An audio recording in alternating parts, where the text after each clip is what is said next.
I get burdened with the fact that, holy crap, there's people that don't ever get adjusted. Yeah. So how dare I sit idle when I'm in my office, regardless of how many people I'm seeing, when there's still a subluxated world out there that we have to reach.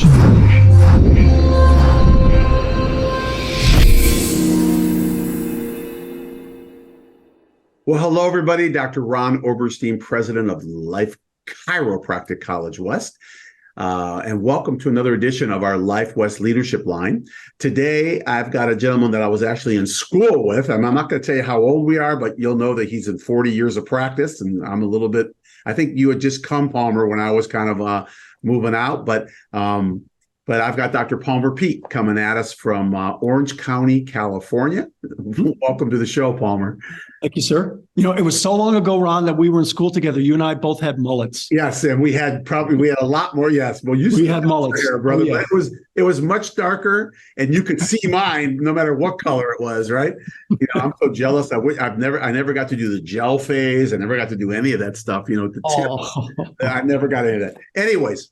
Let me share with you about Dr. Palmer because he's got a unique history, a very unique history. Graduated in 1983, 40 years this year in practice, which is very, very cool. Graduated, went straight to Vermont, married a woman that he met while he was in school, but she was already out of school. She was actually in the first class at Life, right? It started in 1970, whatever it was, 74, 77. Well, I can't remember what the year. 74. Anyways, just amazing chiropractor Palmer is. And they went to Vermont, had a practice there for many years, spent about 33 years in Vermont. And then while he was in Vermont, he was, all the things you were doing, he was on the board of chiropractic examiners, the chair of the board of examiners. He was part of the state association, the ICA rep to the state of Vermont. Palmer's the kind of person who just gets involved, right? And does things, which is really, really important. And then his life changed. He met his second wife. She was in California, where he is right now. She was in the beach and fashion wear, just doing amazing things in Southern California. And they met, and they were doing a long distance relationship. He decided to sell his practice. He got married, and he moved to Southern California. And was going to take a year. You took a year off. Just going to be surfing and letting his body heal and just doing the things that we all deserve to do when you're in practice for 33 years, right? And his wife decided, after being around him long enough, that she said, I'm changing my career. I'm going to be a chiropractor. They came up to Life West. And Catherine, who was just on the show recently on my Life by Life West with me and Mary, she came up, and Palmer said, okay, I guess I'm not going to open a practice up right now. He came up here. We talked, right? Palmer, what are you going to do? You going to open a practice here? Or what are you going to do? He goes, for two and a half, 3 years. I don't know. I said, why don't you work at the college? So he became our alumni director and just did some really amazing stuff with our alumni, knowing that when Catherine graduated, that they'd be going back down to Southern Cal, which they did do.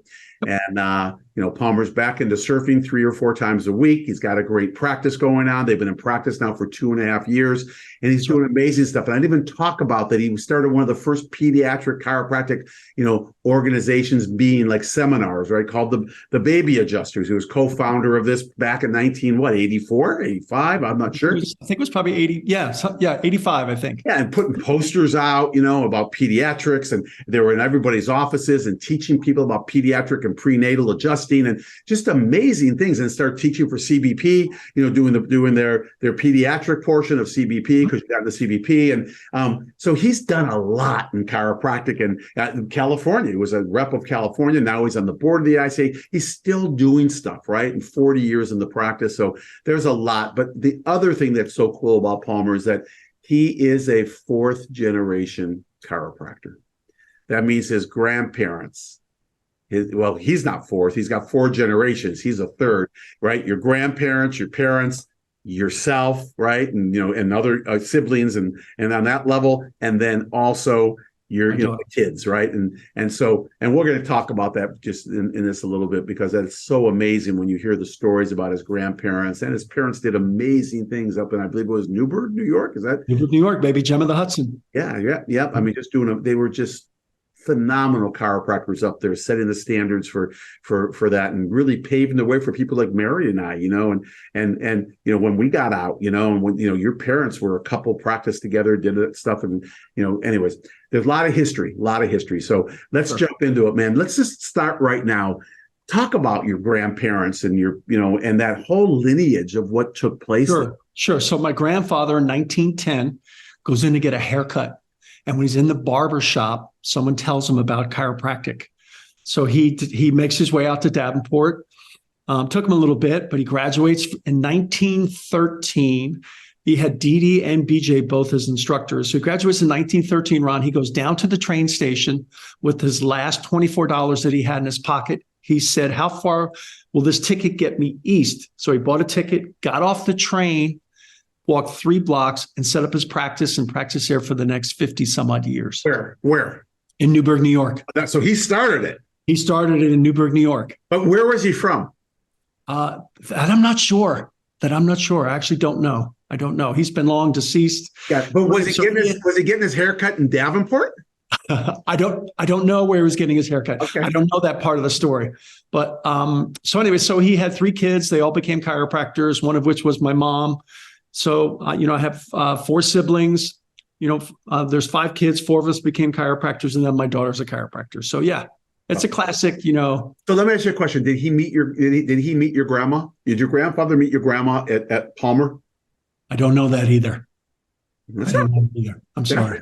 I thought you were going to ask questions I had the answers to. Yeah, but that's all right. And then talk about your grandma for a second, because was she the artist or was it your mom the artist? So no, so it was my mom that was the artist. So both my mom and dad actually met at Syracuse University. He was an engineer, and my mom actually originally was an art teacher. So they worked in their careers for about 3 or 4 years and said, this sucks. Let's go to Davenport, become chiropractors. So when they were there, they actually became friends with BJ, and my mom illustrated some of the green books while she was a student at school. That is so cool. Yeah. It was great. And so BJ called my parents on the day that I was born, which is why my first name is Palmer. So, yeah. So I'm named after BJ. Did he know that you were being born or? I don't know. I don't know. You see, I should have been around you just to be able to ask the questions, right? Because you probably could give a crap. But me, I'm thinking like, dude, this is freaking amazing. I'm acting like somebody, like you're a chiro kid, It's like, yeah, I don't know. Yeah, maybe it was not so important to me about that. But not being a chiro kid, it's like, wow, man. You know what's so cool, Ron, is so my parents raised us in a totally innate guided, totally chiropractic principled lifestyle, but we never really talked about it. We just lived it. Okay. And I didn't even realize that I was clueless. So I'm 19. I go off to chiropractic college and I'm sitting in philosophy class and I'm like, holy smokes, all these concepts, these 33 principles that we're learning, we never learned them at home. We just lived them, every single one of them. Yeah. It was such a blessing to just live them. Yeah. And isn't it something too, when you really think about it, that being raised in a chiropractic family, right? And I know this just because of asking the questions to my daughters, right? Because, both me and Mary, right? Chiropractors, and our kids grew up. It was just so commonplace for them that they actually at times felt kind of a little unusual with their friends, right? Because we're different. Yeah. Yeah. And like, I remember my daughter saying, telling me and Mary saying, my oldest daughter saying, can't you just get milk? Can we please have milk in the house? Because my friends think we're weird, that kind of thing. Right. And then whether it was something else or whatever, or going to a house and seeing something that just like, we don't ever eat like that, or we don't, they're taking drugs, or what are those, that kind of thing. Sure. I mean, it's so interesting, Palmer, when you see how you grew up in an innate lifestyle, but also from above down, inside out. Oh, yeah. Yeah, we're definitely taught to, I think the biggest lesson that I learned from my folks was to always trust in your innate. Yeah. And I would say that to the listeners, no matter what situation you're going through, whatever part of your life, your career you're in, is just don't forget to listen to your innate. Yeah. I have to tell you this, that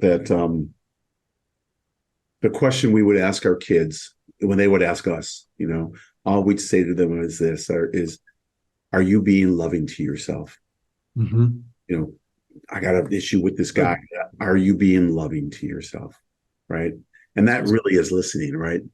That's another way of saying that. Like, because if you're not being loving to yourself, then go in this direction, because Right. it's taking care of yourself. And that's really, and innately, that's what we're inclined to do, right? On an innate level. That's the adaptability that we have.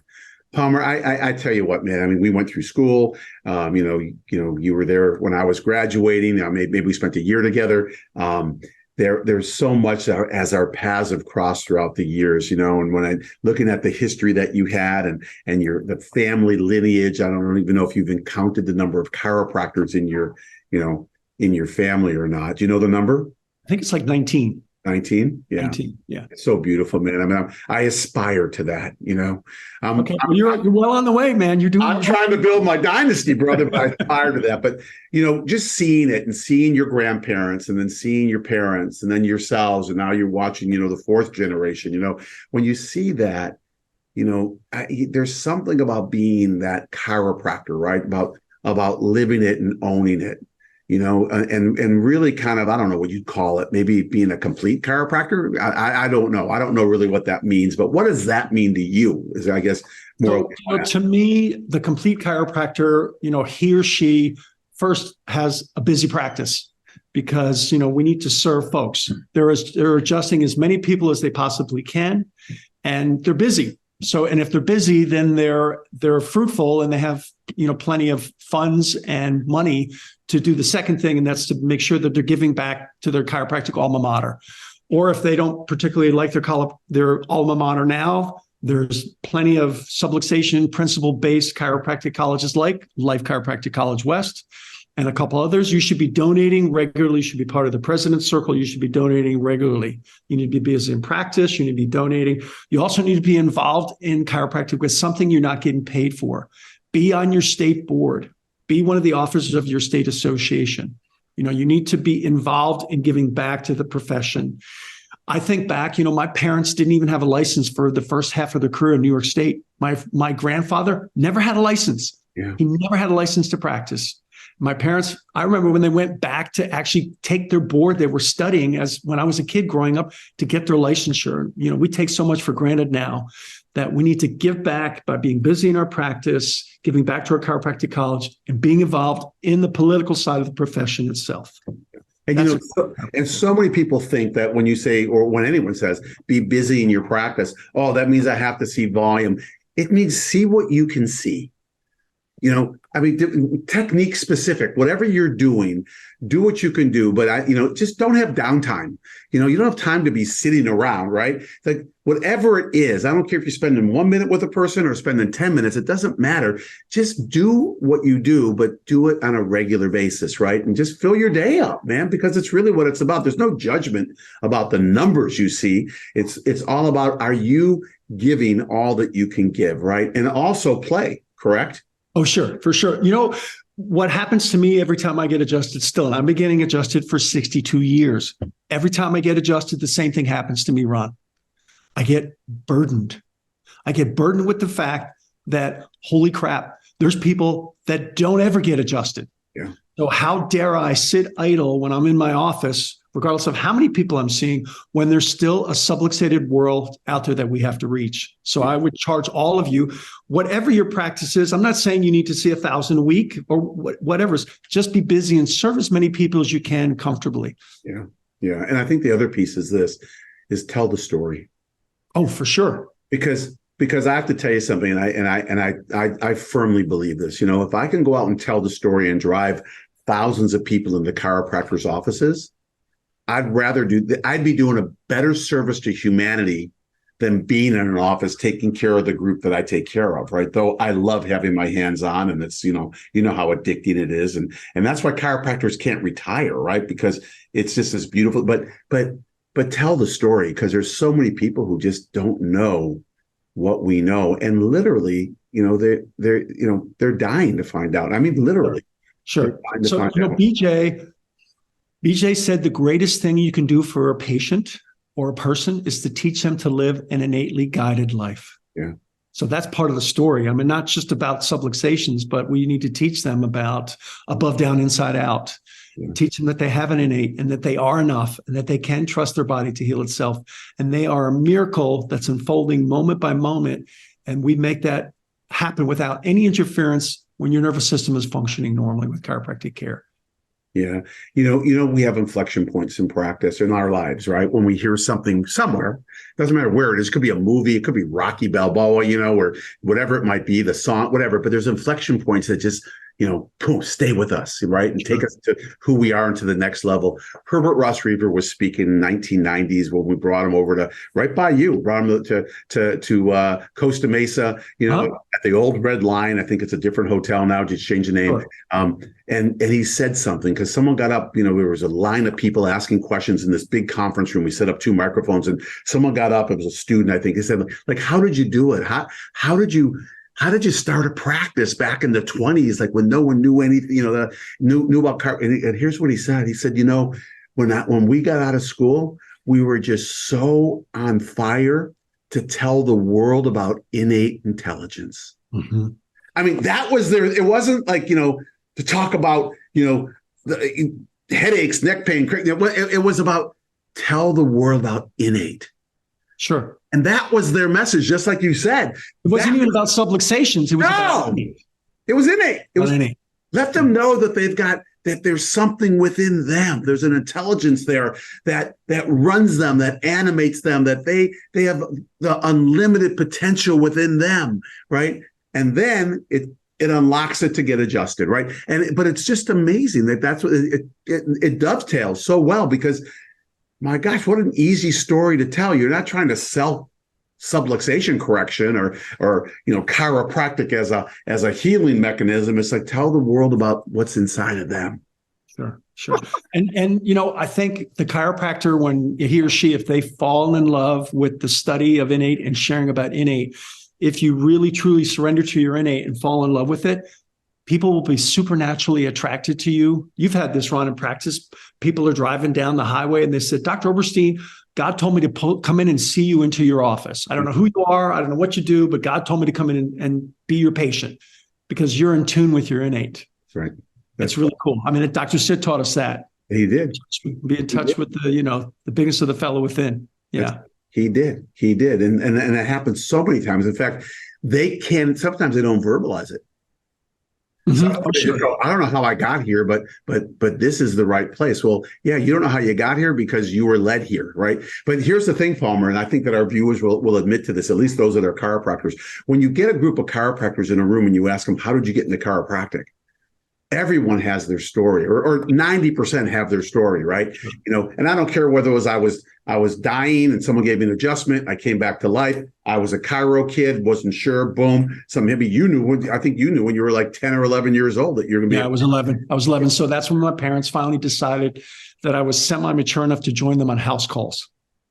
So I'd go with my mom and my dad on house calls, and some of the patients, handful of adjustments. Now they're coming into my parents' office, and my parents had a home office combination. So I see the people we're making house calls on, and then 3 days later, some of them I'd see them come into the office to get adjusted. Yeah. So I'm like, wow, there is something to this thing. Yeah. That's when I decided at 11. I never faltered, never thought about a different thing. That was my focus. I actually started chiropractic college when I was still a teenager. Really? I matriculated when I was 19 years old at Life Chiropractic College West. Yeah, I was still a teenager. That's how focused I was to get in and become a chiropractor. I love it.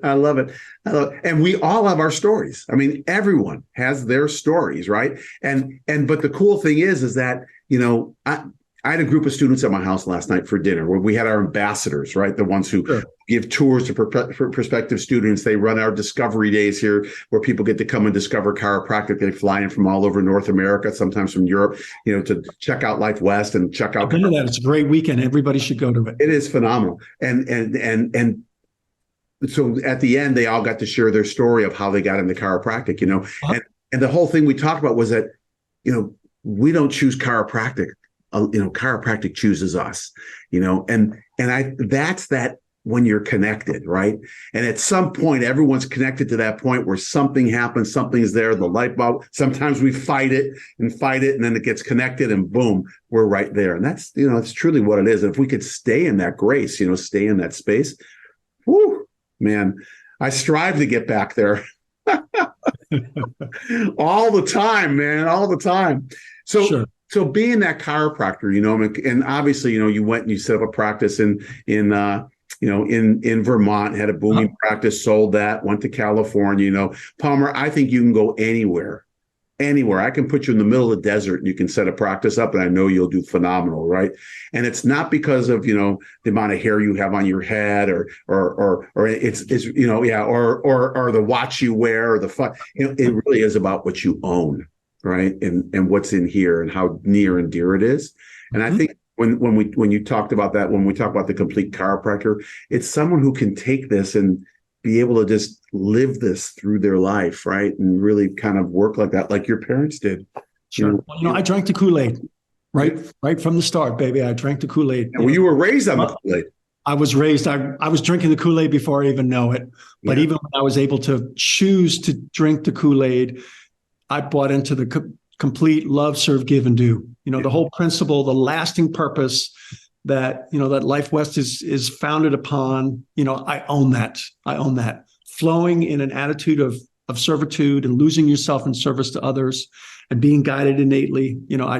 I have lived that. And there's certainly anybody that knows will tell you there's nothing really that great about Palmer Peet. But what I do know is that I'm here to serve other people, and that the principle of chiropractic, what it's based upon is a law, and that when people are reconnected with their innate, all heaven breaks loose inside of them and miracles happen. Right. Day in the office. It never gets old. 40 years later, I'm psyched. I can't wait to see what's going to happen tomorrow when I go in the office. Yeah. Isn't it amazing? It is amazing. It's amazing. And you just talked about Dr. Sid, so last night at this dinner, my wife told the students about Dr. Sid dropping the keys. Sure. Right? Sure. Drop the keys. And people will say, oh yeah, he's dropping the keys, but not necessarily cognated on what it really meant. Sure. And it was so profound, about it's a law. And it happens every time. Every single time they're going to drop. Every single time I let go, it's going to drop. It's a law. It's a law of gravity. Every single time you correct the nerve interference, boom, you're going to get healthy. Your body's going to function better. It's a law, so we don't have to do anything except, do what we know to do to correct the interference, but actually the body corrects it. Just give the best educated, analysis we can to clear the subluxation, right? But we don't clear the subluxation. I mean, we can't take that credit. Well, I remember in the old DE days, we would say we're a hollow weenie. I mean, we're just like a hollow, like a hot dog that's hollow in the center. Innate just flows through us, and we're just a conduit upon which it can flow through. And that is so true. So true. What's really cool too is when you're in your office and you're adjusting people and you're totally connected with your innate, it tells you like crazy stuff. Like, ask this patient about her aunt. And I'm thinking, I don't even know if she has an aunt. And if I listen, I'll ask, so tell me about your aunt. And then she'll tell me something about her aunt. Her aunt comes in and gets miraculous results. Yeah. Stuff like that happens all the time. Yeah. All the time. Are you in your office? You think of a patient, I haven't seen them in 11 years. And you walk in the next room and there they are. You never knew they were coming in, but there they were. You just thought about them. Yeah. So, or you and your team member at the front, you're talking about, hey, where's Mary Jo been? Kind of thing. We haven't seen her for a few years, whatever it might be. And then sure enough, they call. Yep. But that's the clarity, that's the clarity that happens. That's that innate to innate transmission, that happens that you're talking about when you're clear, right? Mm-hmm. When you're in tune. I love it. And one of the things I love about Life West is that mindset, that understanding of above, down, inside out, and listening to your innate is part of the core kind of philosophy of what you're doing at the institution. So kudos to you, Ron. I know that you're carrying the torch, and I am super, super proud of what you're doing at the school. I appreciate it. I take that, but I also understand that I didn't like the torch, and it wasn't out when I got it, It's just, we are still carrying it, and that torch wasn't even lit by Dr. Sid. It was lit by people before him. And I think we got to give kudos to our predecessors and kudos to your grandparents and, who came out in 1910, as you said, right? And, when chiropractic was 15 years old, I mean, oh my gosh, that kind of thing, right? I mean, that's really where it came from. And our lineage, though 128 years is not old, Mhm. A friend of ours, mine and yours, mom just passed, Mark Ziegler, and Uh-huh. 100 years old. What beautiful. My dad, 97, he'll be 98 in That's May. awesome. Still drives his car, still does stuff. I mean, so with 128, it's not old when you think about, when you think about 1600 BC, they were Mhm. prescribing drugs, opium and heroin for what they would call disease instead of disease, and 128 years, and yet the impact we've had and what we can do from the people who were before us, Sure. it's amazing, and I got a feeling your grandparents didn't need to go to seminars to get turned on. They came out in 1910. They were ready to take the world on, right? They And were ready to take the world, but they went to Lyceum. They went back yeah, and of course. they got fed, so people can come back to the wave and get redipped, Yeah. and it's like church for chiropractors. So that's not something to be forgotten. We're talking. I'm thinking about my parents' best friend, William P. Webb. He's a chiropractor that practiced down in Florida for 63 years. So he lived well into his 80s. And Dr. Webb, the only time he didn't practice after he graduated around the same time as my parents, and Dr. Sid and Dr. Nail, was the last 3 weeks of his life. And during that last 3 weeks of his life, Ron, all he did basically was complain that they wouldn't let him go back into the office to see his patients. Yeah. Yeah. And he was basically, he was preparing to graduate. Yeah. And, to have that kind of fire after 63 years in practice, missing taking care of his folks, there's just, that's part of being the complete chiropractor too. Yeah, it is. Selling out. It is. Yeah. Here's the thing too, and I this just hit me just now, and I don't want to equate chiropractic to religion by any means, but when you look at rabbis, when you look at pastors, when you look at ministers, they never want to retire. They never want to get off the pulpit, because what the message they're doing is so pure and so simple and so easy to deliver and so impactful that when they're done with it, they feel so different than before they started it on that Sunday or Saturday or Friday night, whatever it is, right? Sure. It's the same thing with us.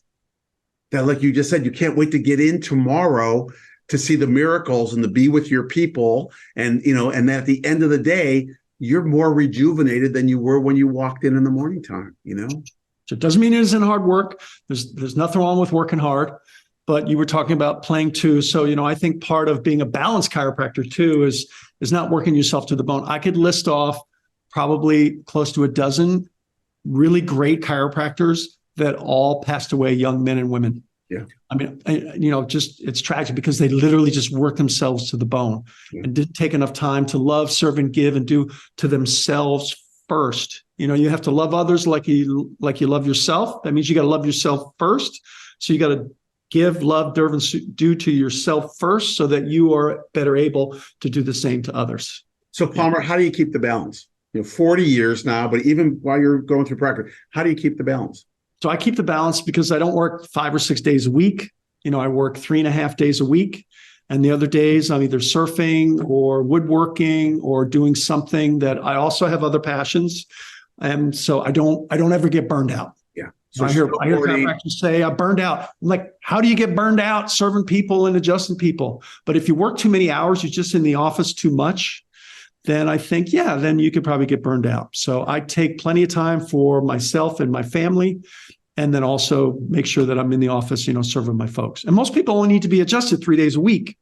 Yeah. Most people don't need to be adjusted 5 days a week in the beginning. So why do you have to be in the office 5 days a week? So, right. So balancing, I don't know, you and Mary did that your whole career. Yeah, so you're balancing, work and your personal life with your family and, all that stuff. Exactly. And we've always said it, right. It's spirit, family, and chiropractic in that order. And when it's in alignment, they're all one. That's right. They're all one because they're all effortless. Yeah. They're all effortless if they're all one. If if it feels like you're working hard and you're grinding, then something's definitely not in balance. And, I certainly have done that in my life. So I had to kind of step back, maybe even have somebody coach me or help me. One of my mentors, Dr. Gary Walseman, I know Gary, he's just incredible human being. He was one of my mentors. So I would call him up and say, hey, Gary, here's my struggles. Here's what I'm doing. So I think we all need to have a mentor, someone that we can lean on, that we can trust, that we can used for guidance. I think that's definitely an important thing to do also. And I think another reason for burnout is just being off purpose, Sure. and so you don't have to even overwork yourself. If you're just not on purpose with what you're doing, it becomes a grind, right? Why am I doing this? What am I doing here? And our attitude starts slipping down, right? And the next thing you know, it's filtering everywhere, right? And then, things just start kind of shutting down. And next thing you know, it's like, you're sitting in this pool with no one around you, murky water kind of thing. And all it takes is just to have that adjustment above Atlas, right? Mm-hmm. Get yourself back on purpose, renew, like you said, redip why you're here, right? Get redipped, why Mm-hmm. you're here, what you're doing, and boom, it's what it is. Because really, when you come down to it, we don't do physical work. Our work is really above, down, inside out. And so, Sure. so it just has to be clear, and it can get clogged anywhere along the way, right? Whether it's above or below Atlas, it can get clogged. Dude, I love it, man. We're coming to the end of our show, man. We could keep going, but I do want to ask you one last thing, because I know you've seen this. There's a syndrome, called either, big hat, no cattle, or fat cat syndrome, right? Mm-hmm. And share with me, how, because, you've seen it all. I know you have, how do you see that? What do you see around that? And what's your way out of that? So, when you first graduate, you don't have much, and, your motivation is service, but also you're kind of excited to be busy so that you can make some money and you can buy the big cars, you can buy the boat, you can buy the house, you can kind of get all that stuff. And it doesn't take that long in practice till you've got all this kind of material stuff. And hopefully that wasn't your only motivation, but it can be some motivation to be busy so that you can have a bunch of stuff. And then you're a fat cat. So, okay, so now what do I do? So, for me, the fat cat syndrome was not being ever satisfied with where I was in terms of serving my folks, serving my people. What I had or didn't have didn't matter. I needed to focus on losing myself in service to that person that was in front of me. When you're in the office, you either want to be adjusting someone or doing something that's going to bring you another person to adjust. I think that's the only two things that you should do in the office: adjust or do something that's going to bring you another person.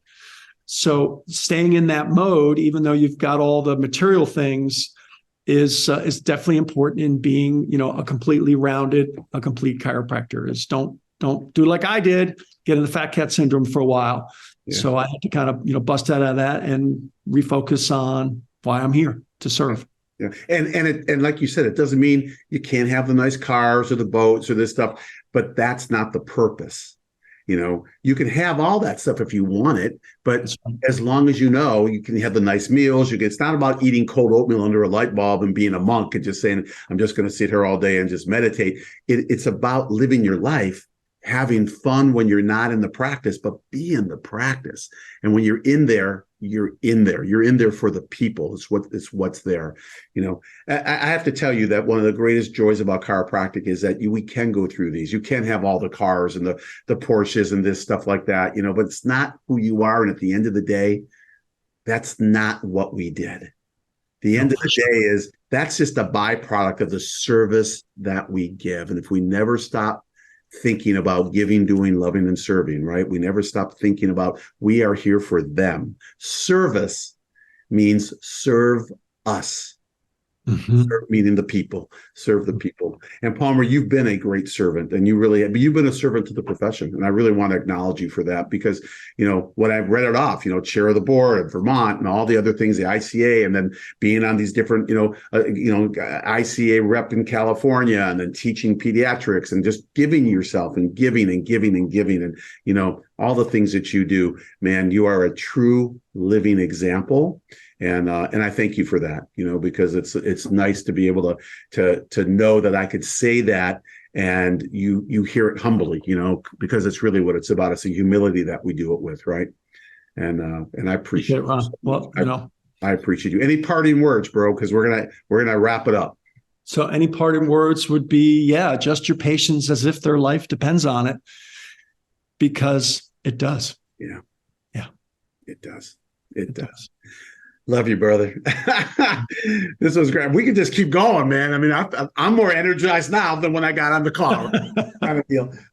Yeah, but thank you, man. Thank you so much for spending your time, for taking 30 minutes with us and being able to share your passion, your knowledge, your time and your treasure that you have in there. So thank you. And thank you. Thanks to our viewers, man. Thank you for coming in week after week.